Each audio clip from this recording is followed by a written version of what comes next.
नमस्कार प्यारे विद्यार्थियों, स्वागत है आप सभी का आपके अपने YouTube channel maths by robin में। जैसा कि आप लोग देख भी पा रहे हैं कि आज का जो हमारा टॉपिक है बहुत ही शानदार होने वाला है और मुझे लग रहा है कि आप में से प्रत्येक विद्यार्थी को, जितने भी हमारे सब्सक्राइबर हैं, जितने भी विद्यार्थी हैं, जो भी YouTube देखने वाले हैं या जो भी पढ़ाई से संबंधित हैं, उन सब के लिए ये जो टॉपिक है बहुत ही इम्पोर्टेंट है, बहुत ही ज़्यादा महत्वपूर्ण है। देखिए, कोई भी परीक्षा हो, प्रॉफिट एंड लॉस 2, 3, 4 क्वेश्चन आने ही आने हैं और ये जो टॉपिक है हमारा बहुत ही ज़्यादा महत्वपूर्ण होगा। अब इसे करने का तरीका मैं आपको बताता हूँ कि हम पढ़ेंगे कैसे। देखिए, अब से पहले जो मेरी वीडियो रही होंगी, मुझे लग रहा है कि आप लोग स्किप कर करके देख भी लेते हों, लेकिन ये जो टॉपिक है हमारा बहुत ही महत्वपूर्ण है, तो मैं आपसे रिक्वेस्ट करूंगा कि वीडियो को स्किप करके ना देखें, पूरी क्लास तसल्ली से पढ़ें। जितने भी टॉपिक हैं या जितने भी प्रकार के क्वेश्चन होते हैं लाभ हानि में, जिनकी संभावना होगी परीक्षा में आने की, मैं सारे ही टॉपिक आपको क्लियर करा के दूंगा।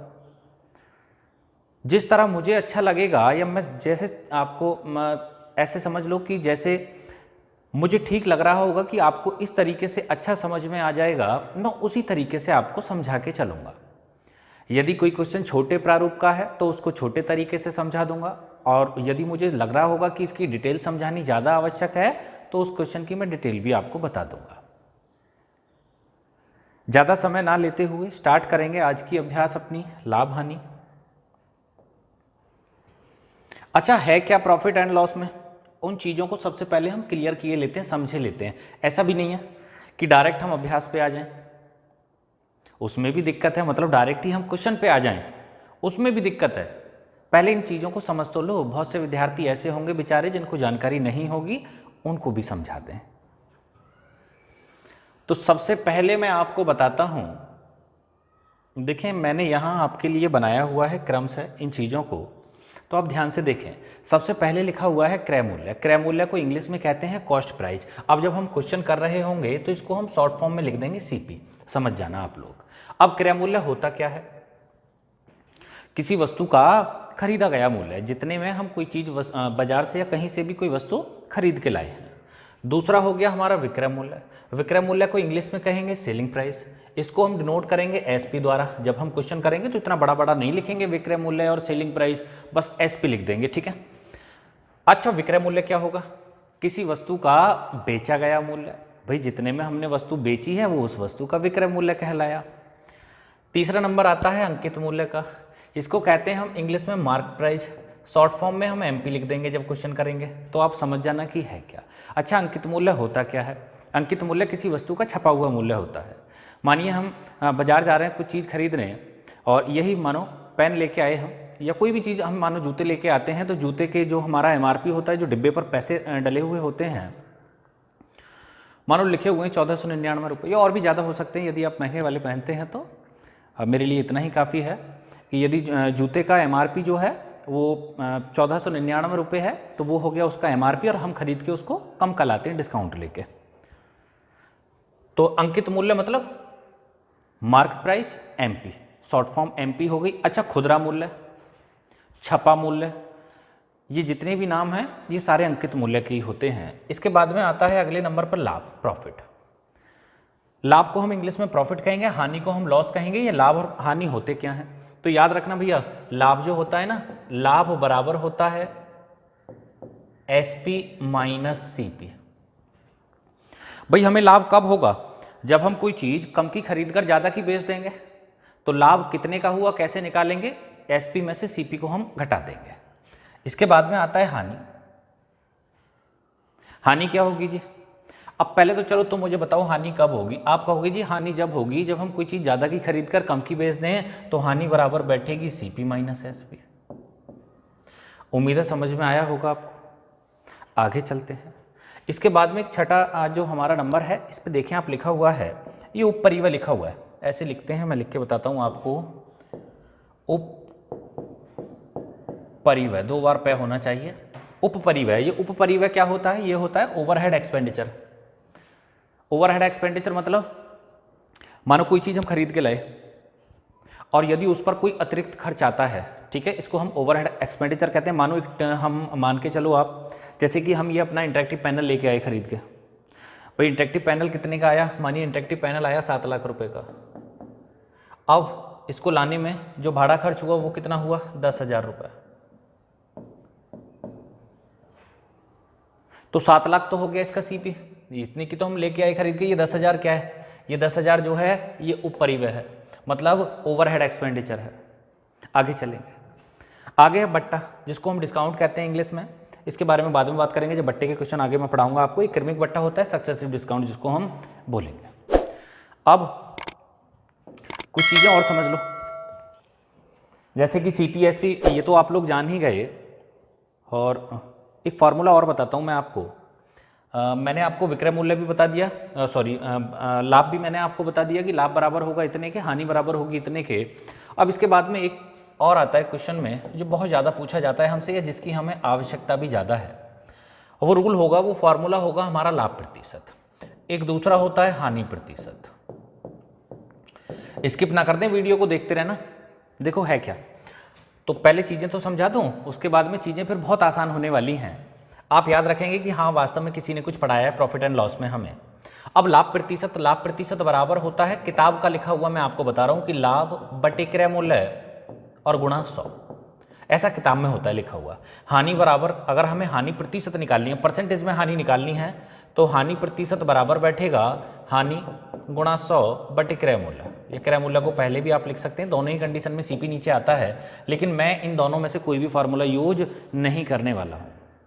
मैं फार्मूला क्या यूज करूंगा, तो सबसे पहले जो जरूरी बात है, लाभ प्रतिशत हानि प्रतिशत की इसी पे आते हैं। और यहां से समझिए क्वेश्चन के जरिए मैं आपको फार्मूला अभी क्लियर कर दूंगा कि है क्या। आप विश्वास माने, आप कोई भी क्वेश्चन हो प्रॉफिट एंड लॉस का, आप झटपट उसे ऐसे ही बना देंगे बहुत जल्दी। तो सबसे पहला क्वेश्चन है कि रमेश ने एक साइकिल 2500 रुपये में खरीदी और 3,480 रुपये में उसे वह बेच दी। तो बताइए साइकिल पर उसे कितने प्रतिशत का लाभ हुआ। तो लाभ तो हुआ, हमें भी पता है, क्योंकि 2500 की चीज़ 3480 की बिकी है। हमसे पूछा कितने परसेंट लाभ हुआ। अब ध्यान रखना भैया, 2500 रुपये की लाया था खरीद के, तो इसके नीचे मैं सीपी लिखे देता हूँ, मतलब इसके ऊपर यहाँ मैं एसपी लिखे देता हूँ। अब बेच कितने की थी, आप कहेंगे जी 3480 रुपये में बेच दी। पूछा बताइए कितने परसेंट का लाभ हुआ। प्रॉफिट परसेंट हमें बताना है कितना हुआ। तो देखिए अब मैं फॉर्मूला आपको बताने वाला हूं कि क्या होगा। याद रखना, लाभ प्रतिशत बराबर होता है दोनों का अंतर, तो दोनों में जो डिफरेंस बना वो बैठा 5,4,980 का, और गुणा 100। और लाभ के लिए दोनों में से कम वाली संख्या नीचे, कम वाली कौन सी है, 2500।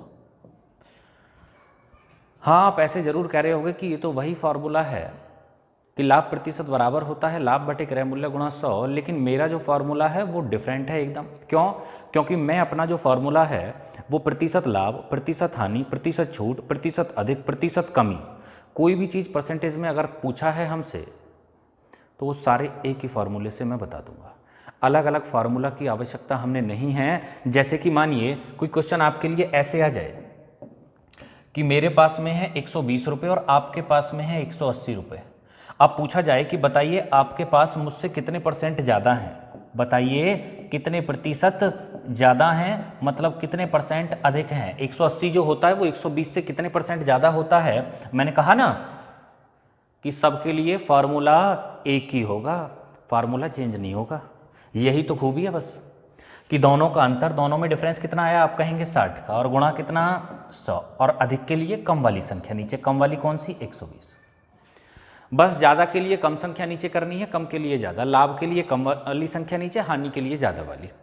एक ही तो चीज़ है, उल्टा करना है बस हमने। तो 60 दूनी 120, 2 से डिवाइड करोगे 50 बार, आंसर कितना हो गया, 50%। ठीक है, तो आंसर कितना बना, 50%। अब आ जाओ अपने इस क्वेश्चन पे कि जी 2500 की चीज़ 3480 की यदि हमने बेच दी तो हमें कितने परसेंट लाभ हुआ। और लाभ प्रतिशत बराबर होगा दोनों का अंतर गुणा 100, लाभ के लिए कम वाली संख्या नीचे।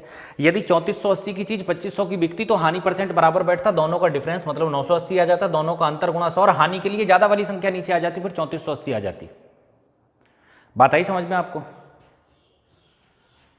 यहाँ से डिवाइड कर रहे होंगे, देखें कितनी बार खत्म होता है, 2 जीरो से 2 जीरो खत्म हो गई, 25 चौके 100, एक काम करो 4 की गुणा लगा लो ऊपर, तो जीरो, 4 अट्ठे 32 का 2, 4 नेम 36, 36 और 3 39, और नीचे हम 25 चौके 100, 100 का भाग लगाएंगे तो आंसर हो गया 39.2%। उम्मीद है समझ में आया होगा। अब ऐसा नहीं है कि मैं इस क्वेश्चन को यहीं छोड़ दूंगा, एक तरीका तो मैंने आपको बता दिया करने का क्वेश्चन। अब मैं आपको ये बताऊंगा कि परीक्षा में इसी क्वेश्चन को और किस प्रकार से पूछा जा सकता है। अच्छा, दूसरा और देखें, आप एक बात बताओ, एक चीज 2500 की खरीदी और बिक कितने की गई, 3480 की बेची, तो या तो 2500 की खरीद कर 3480 की बेच लो तो लाभ कितना आया, 39.2% का, या फिर एक बात याद रखना, आप इसको डिवाइड करो, आप देखेंगे एक जीरो से एक जीरो खत्म हो गई, इसको अनुपात में कन्वर्ट करेंगे तो यहाँ से डिवाइड किया मैंने इसको 2 से तो 125 बार खत्म होता है, इसको डिवाइड किया 2 एकम 2, 2 सत्ते 14 और 2 चौके 8। अब 125 की सीपी है और 174 एसपी है, मतलब 125 की चीज़ अगर हम 174 में बेचें तो भी लाभ जो होगा वो 39.2% ही होगा। आपको विश्वास ना हो तो करके देख लो। चलो जी करके देखेंगे कि 125 की चीज़ 174 में बिक गई तो कितने परसेंट का लाभ हुआ, और हमें पता है जी लाभ प्रतिशत बराबर होता है दोनों का अंतर, तो दोनों में कितना अंतर आया, आप कहेंगे जी दोनों में जो डिफरेंस आया 49 का बैठा, और गुणा कितना 100, लाभ के लिए कम वाली संख्या नीचे, तो कम वाली 125 है ना भैया, 25 पंजे 125 हो गई, 25 चौके 100 हो गई, ऊपर नीचे 2 की गुणा लगा लो तो ऊपर 8 हो गया, नीचे 10 हो गया। अब 8 की गुणा लगाई मैंने तो 8 ने 72 का 2 हासिल 7 हो गया, 8 चौक 32, 7 39 हो गया, नीचे 10 है, पॉइंट लगा लो, आंसर आ गया 39.2%। जैसे कि आप इसे समझो, ये भी तो यही क्वेश्चन है जो अभी अभी हमने किया है। हमसे कहा गया एक वस्तु के लागत मूल्य तथा विक्रय मूल्य का अनुपात 20:21 है, तो बताइए प्रतिशत लाभ कितना होगा। अरे अभी तो हमने किया है। अब हमें पता है कि ओरिजिनल नंबर पे भी प्रॉफिट परसेंट या लॉस परसेंट उतना ही होता है जो अनुपातिक मान पे होता है। अब हमें अनुपात में दिए हुए हैं नंबर, तो हमें पता है जी लाभ परसेंट तो उतना ही बैठेगा जितना ओरिजिनल नंबर पे बैठा होगा। पूछा है हमसे बता दो लाभ कितने परसेंट का बैठेगा, अभी बताते हैं जी कितने परसेंट का बैठेगा। तो आप खुद सोचो कि कोई चीज़ हमने 20 की खरीदी और 21 की बेच दी, और हमसे पूछा है बताओ कितने परसेंट का लाभ हुआ, तो लाभ प्रतिशत बराबर, जल्दी बताओ, दोनों का अंतर और गुणा 100, और लाभ के लिए कम वाली संख्या नीचे, 20 पंजे 100, आंसर कितना हो गया 5%। अरे उम्मीद है समझ में आया होगा। और समझो कि इसी क्वेश्चन को और कैसे देगा पेपर में। क्वेश्चन ये है कि यदि किसी वस्तु का विक्रय मूल्य उसके लागत मूल्य का 8/5 गुना है, तो बताइए प्रतिशत लाभ कितना होगा। यदि किसी वस्तु का विक्रय मूल्य उसके लागत मूल्य का 8/5 गुना है, इसका मतलब अगर लागत मूल्य 5 है तो विक्रय मूल्य 8 है, और हमसे पूछा है बताइए प्रॉफिट परसेंट कितना होगा, तो दोनों का अंतर गुणा 100, लाभ के लिए कम वाली संख्या नीचे, आंसर हो गया 20/60%। उम्मीद है समझ में आया होगा।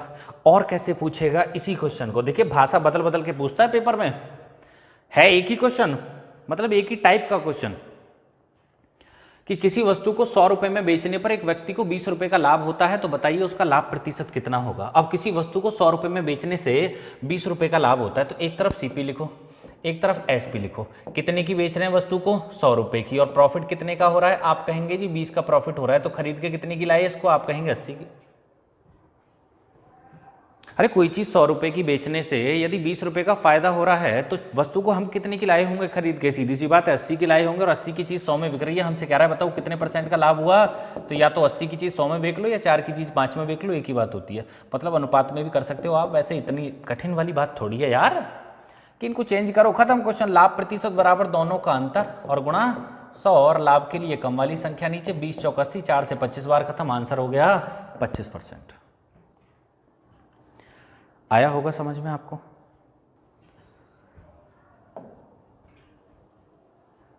अब ये आ गया हमारा एक अलग टाइप।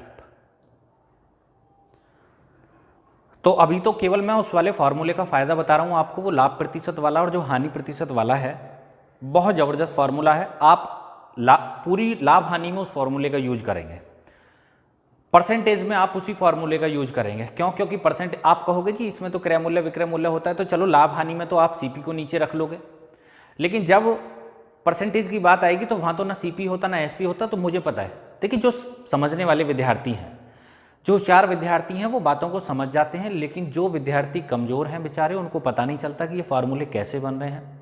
कैसे याद करें, तो उनको एक आसान भाषा में पढ़ाना मेरा मकसद है। ये क्वेश्चन आया कि 12 संतरों का लागत मूल्य 10 संतरों के बिक्री मूल्य के बराबर है। आप देखिए 12 संतरों का जो लागत मूल्य है वो हमसे बताया गया है 10 संतरों के बिक्री मूल्य के बराबर है। तो बताना है लाभ प्रतिशत कितना होगा, बस कुछ भी नहीं है, लगाओ सीधा लाभ प्रतिशत का फॉर्मूला, दोनों का अंतर और गुणा 100 और लाभ के लिए कम वाली संख्या नीचे और कम वाली 10 है, तो आंसर हो गया 20%। बताइए क्या दिक्कत है? अरे कहाँ, क्यों, क्या जरूरत है आपको सीपी निकालने की कि कहाँ से सीपी निकालो? होगा जो भी होगा, इनमें जो भी सीपी रहा होगा, जो भी एसपी रहा होगा, छोड़ दो जो भी रहा हो, आप सीधे फॉर्मूले पे आओ। वरना मैं बता रहा हूँ इसमें तो आप चकरा जाओगे कि कैसे सीपी निकालें, कैसे एसपी निकालें। वो सारी चीज़ें मैं बताऊंगा, अभी आगे चलेंगे, स्टार्टिंग है, पहले समझते चलो। पहले जो हमारा आसान फॉर्मूला है उसको समझते हुए चलो। जो बातें तुम्हारे दिमाग में आ रही हैं उसे भी समझाऊंगा, 2 मिनट तसल्ली तुम्हारो। यदि 15 मेजों की लागत मूल्य 20 मेजों के विक्रय मूल्य के बराबर हो तो हानि परसेंट बताओ कितना होगा। आप देखिए 15 मेजों की जो लागत मूल्य है वो 20 मेजों के बिक्री मूल्य के बराबर है। हमसे कहा गया है हानि परसेंट बताओ कितना रहा होगा। तो भैया हानि परसेंट का फॉर्मूला याद है, भूल गए? दोनों का अंतर, अरे एक ही तो बात है यार, कोई अलग थोड़ी है। दोनों का अंतर गुणा 100, हानि के लिए ज्यादा वाली संख्या नीचे, तो 5 से काटो 4 बार, 4 से 25 बार खत्म हो गया, ये आंसर हो गया। ये हुआ 4 से 25 बार खत्म, तो आंसर कितना हुआ? 25%। उम्मीद है समझ में आया होगा भाई। अगला क्वेश्चन, ये वो है जो अभी खुरापात तुम्हारे दिमाग में आ रही होगी थोड़ी देर पहले, मैं समझ जाता हूं सबकी बातें। समझ लो कि 25 वस्तुओं का क्रय मूल्य 20 वस्तुओं के विक्रय मूल्य के बराबर है, तो बताना है हमें लाभ या हानि का जो परसेंटेज होगा वो कितना होगा। समझिए मेरी बात को, हमसे कह रहा है 25 वस्तुओं का जो क्रय मूल्य है और वो बराबर है कितने के? 20 वस्तुओं के विक्रय मूल्य के। 25 वस्तुओं का क्रय मूल्य, मैं ऐसा मान लेता हूं जी 25 वस्तु जो लाया हूंगा मैं खरीद के 100 रुपए की लाया हूंगा। अब आगे कह रहा है हमसे ये 20 वस्तुओं के विक्रय मूल्य के बराबर है, इसका मतलब 20 वस्तु जो बिक गई होंगी वो भी 100 रुपए की बिकी होंगी। हमसे पूछा है तो बताओ लाभ या हानि का परसेंटेज कितना है। क्यों? क्योंकि दोनों दे दिए ना आपकी बार भैया। भाई हमसे लाभ परसेंट कहा गया होता तो हम सीधा सीधा लाभ परसेंट का फॉर्मूला लगा लेते, हानि प्रतिशत पूछा गया होता तो सीधा सीधा हानि प्रतिशत का फॉर्मूला लगा लेते, दोनों का अंतर गुणा 100, हानि के लिए ज्यादा वाली संख्या नीचे। लेकिन अब की बार तो हमारे ऊपर छोड़ दिया ना क्वेश्चन ने कि लाभ हुआ तो तुम बताओ, हानि हुई तो तुम बताओ, क्या हुआ बताइए। अब सोचने वाली बात यह है कि 25 वस्तु 100 रुपए की लाई और 20 वस्तु हमारी 100 रुपए की बिक गई, तो क्या हुआ इसमें? यहां से पढ़ो आप, 100 रुपए की कितनी लाए? 25। 100 रुपए की कितनी बिक गई? 20। तो जितने जेब से पैसे गए उतने तो वापस जेब में आ गए। क्या हुआ? अभी तो 5 वस्तु बची रह गई हमारे पास में, तो 5 वस्तुओं का तो फायदा हो गया। तो हमें पता चल गया कि इस क्वेश्चन में प्रॉफिट होने वाला है। तो लाभ प्रतिशत बराबर दोनों का अंतर, दोनों में अंतर कितना है? 5 का, और गुणा कितना? 100, और लाभ के लिए कम वाली संख्या नीचे हो गई। 20 पंजे 100, 5 पंजे 25%। ये हमारा आंसर है। कहाँ है? विकल्प नंबर बी। बात आ रही है समझ में आपको? आप ऐसे भी देख सकते हैं कि 25 वस्तुओं का क्रय मूल्य, अगर ये वाली वस्तु मतलब सीपी वाली वस्तु ज्यादा है तो समझ जाना प्रॉफिट हो जाएगा।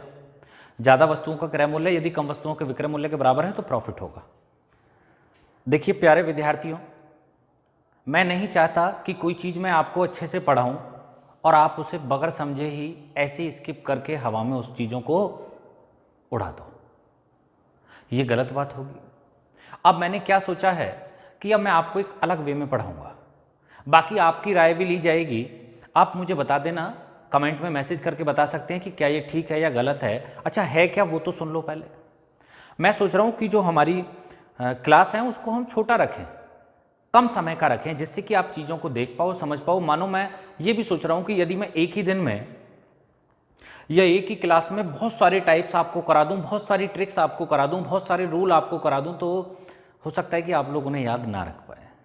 तो मैंने सोचा ये है कि मैं छोटे छोटे पार्ट में, अब जैसे कि आज हमने 2 प्रकार के क्वेश्चन करने सीख लिए। इसके बाद में जैसे ही अगली वीडियो होगी हमारी, ऐसा भी हो सकता है कि मैं एक दिन में 2 वीडियो आपको प्रोवाइड या 2 क्लास आपको प्रोवाइड कराऊं, एक सुबह मॉर्निंग में और एक शाम को इवनिंग में। तो छोटे छोटे समय की वीडियो होंगी, आपके लिए हितकर होंगी, बहुत लाभकारी होंगी। बस आपसे यही कहना होगा मेरा तो कि स्किप ना करें। और ये मेरी गारंटी है कि जितने भी क्वेश्चन मैं लाभ हानि में आपको कराऊंगा, क्वेश्चन जो पेपर में आना है वो इन्हीं में से आएगा, इसी टाइप का होगा। एक भी टाइप में छोड़ने वाला हूँ ही नहीं आपके लिए, सारे टाइप कराऊंगा। तो मिलते हैं अगली वीडियो में। अच्छा एक बात और मैं आपसे कहता हूँ कि वीडियो को ज़्यादा से ज़्यादा शेयर कर दिया करो मेरे भाई। मुझे लग रहा है कि आप लोग वीडियो शेयर नहीं कर रहे। आप थोड़ा सा काम तो हमारे लिए कर लो, यदि हम आपके लिए इतनी मेहनत कर रहे हैं, वीडियो बना रहे हैं। बस यही कहना है आपसे।